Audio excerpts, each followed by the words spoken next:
Jaya Radha Madhava Punya Vihari.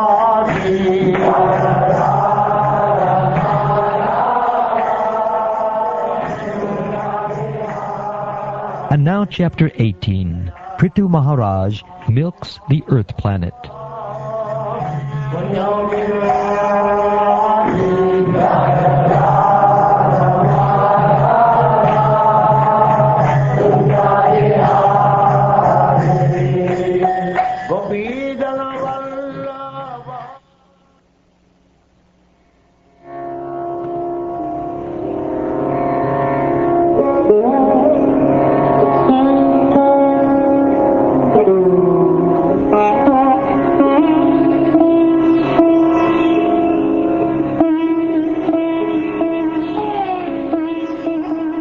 The great Saint Maitreya continued to address Vidura. My dear Vidura, at that time, after the planet Earth finished her prayers, King Prthu was still not pacified, and his lips trembled in great anger. Although the planet Earth was frightened, she made up her mind and began to speak as follows in order to convince the king. My dear Lord, please pacify your anger completely and hear patiently whatever I submit before you. Please turn your kind attention to this.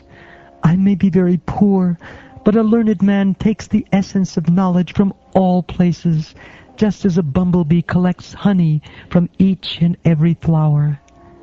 To benefit all human society, not only in this life, but in the next, the great seers and sages have prescribed various methods conducive to the prosperity of the people in general. One who follows the principles and instructions enjoined by the great sages of the past can utilize these instructions for practical purposes. Such a person can very easily enjoy life and pleasures. A foolish person who manufactures his own ways and means through mental speculation and does not recognize the authority of the sages who lay down unimpeachable directions is simply unsuccessful again and again in his attempts. My dear king, the seeds, roots, herbs, and grains which were created by Lord Brahma in the past are now being used by non-devotees who are devoid of all spiritual understanding. My dear king, not only are grains and herbs being used by non-devotees, but as far as I am concerned, I am not being properly maintained. Indeed, I am being neglected by kings who are not punishing these rascals who have turned into thieves by using grains for sense gratification. Consequently, I have hidden all these seeds which were meant for the performance of sacrifice. Due to being stocked for a very long time, all the grain seeds within me have certainly deteriorated. Therefore, you should immediately arrange to take these seeds out by the standard process which is recommended by the acharyas or shastras. O great hero, protector of living entities, if you desire to relieve the living entities by supplying them sufficient grain, and if you desire to nourish them by taking milk from me, you should make arrangements to bring a calf suitable for this purpose, and a pot in which the milk can be kept, as well as a milkman to do the work. Since I will be very much affectionate towards my calf, your desire to take milk from me will be fulfilled. My dear king, may I inform you that you have to make the entire surface of the globe level? This will help me even when the rainy season has ceased. Rainfall comes by the mercy of King Indra. Rainfall will remain on the surface of the globe, always keeping the earth moistened, and thus it will be auspicious for all kinds of production.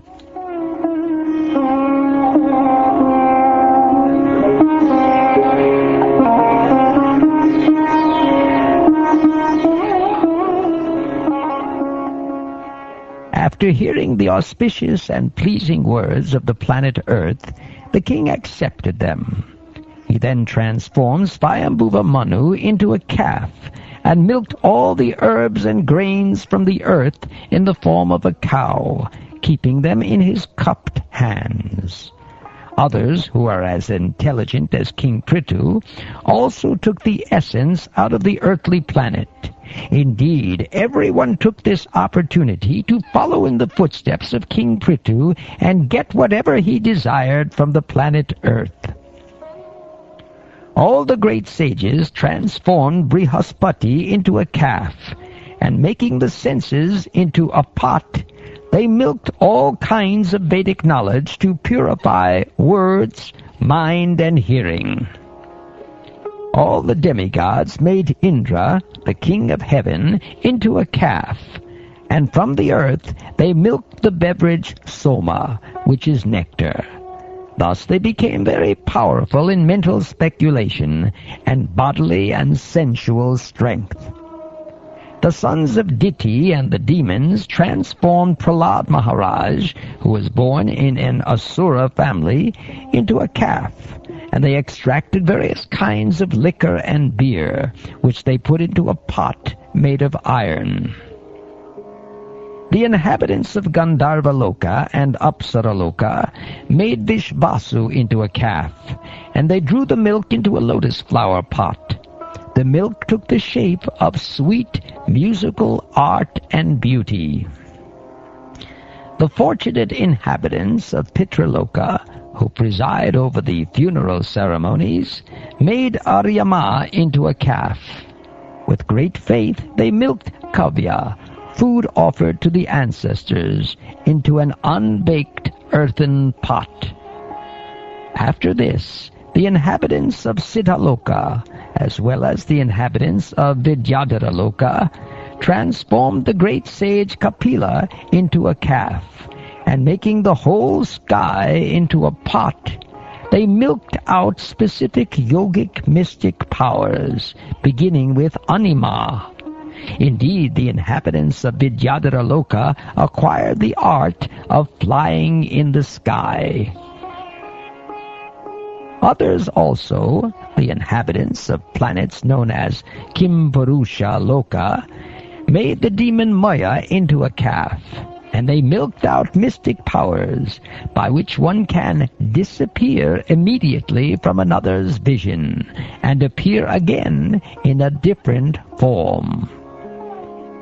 Then the yakshas, rakshasas, ghosts, and witches, who are habituated to eating flesh, transformed Lord Shiva's incarnation, Rudra or Bhutanath, into a calf, and milked out beverages made of blood, and put them in a pot made of skulls. Thereafter, cobras and snakes without hoods, large snakes, scorpions, and many other poisonous animals took poison out of the planet Earth as their milk, and kept this poison in snake holes. They made a calf out of takshaka. The four-legged animals, like the cows, made a calf of the bull who carries Lord Shiva, and made a milking pot out of the forests. Thus they got fresh green grasses to eat.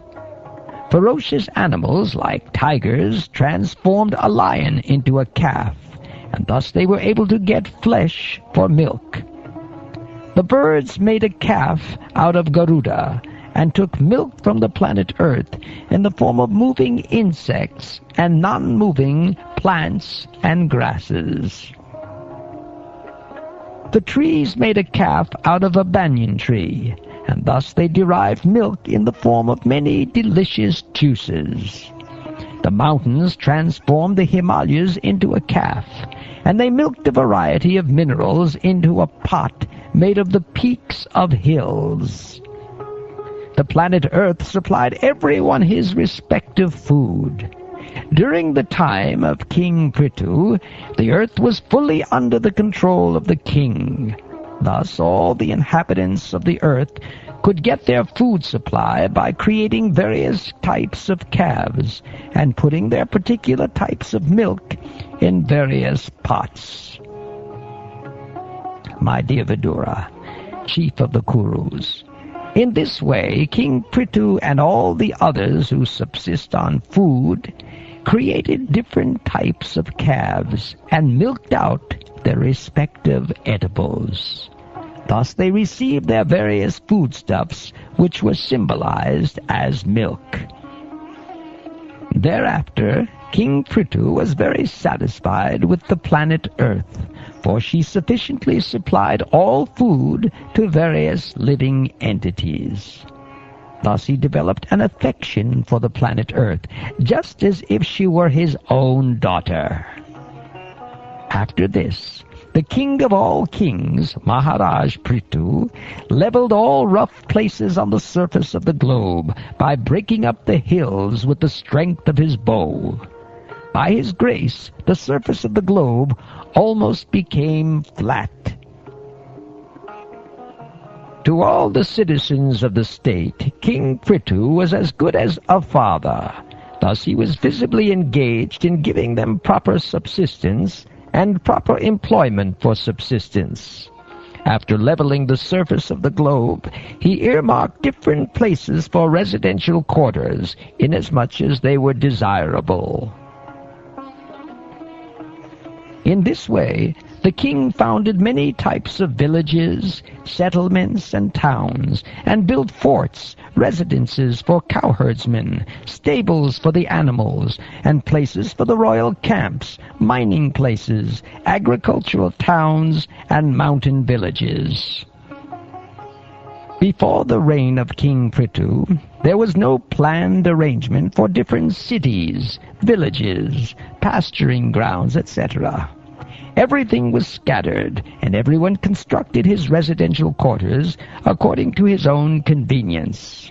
However, since King Prthu, plans were made for towns and villages.